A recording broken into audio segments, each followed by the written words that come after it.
Thomas and the birthday mail. It was the stormy season on the island of Sodor. All the engines were battling against the bad weather. Thomas was busy delivering supplies and mail in a far part of the island. He really enjoyed going up to High Farm. It was up on a hill. Right at the end of the line, a little girl called Alice lived there. Alice and Thomas were good friends.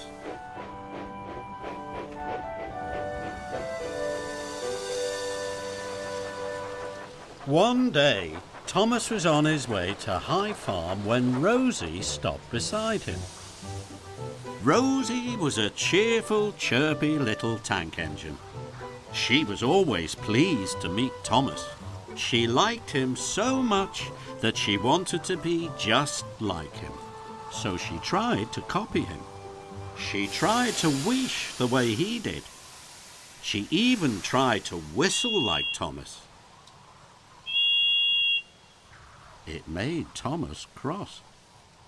"Hello, Thomas," puffed Rosie brightly. "What are you doing?" "It's Alice's birthday," chuffed Thomas. "I want to get all her presents up to High Farm in good time."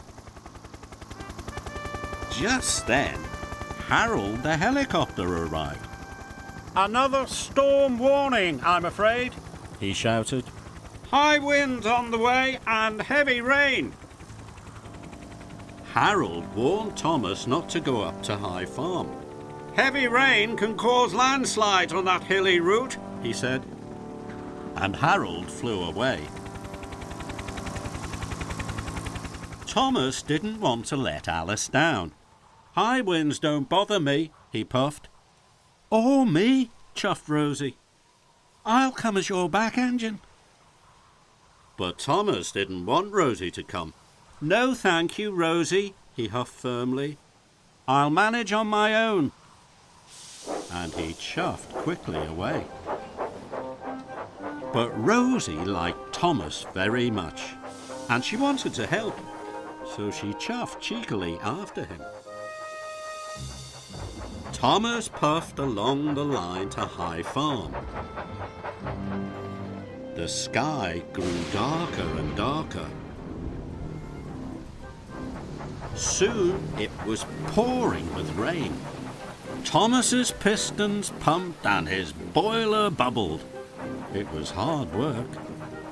"Rosie can't follow me now," he thought. "She isn't strong enough." Thomas was wrong. Rosie's pistons were pumping and a boiler was bubbling right behind him. She whistled cheerfully to Thomas. Thomas was very annoyed.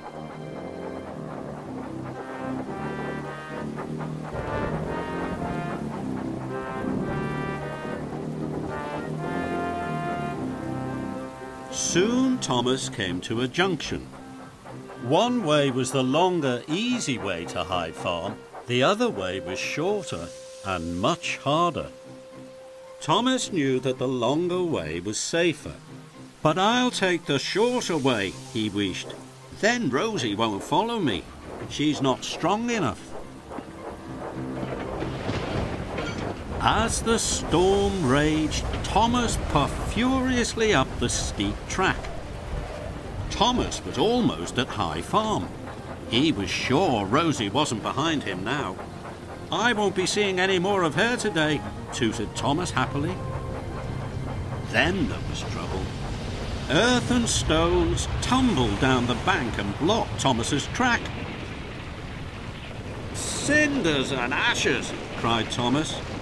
But he still wanted to deliver Alice's presents. "I'll just have to bash my way through," thought Thomas. And he pushed forward into the landslide. Thomas was up to his buffers in mud and stones. He tried to push on, but he couldn't. He tried to back out, but he couldn't. Thomas was stuck.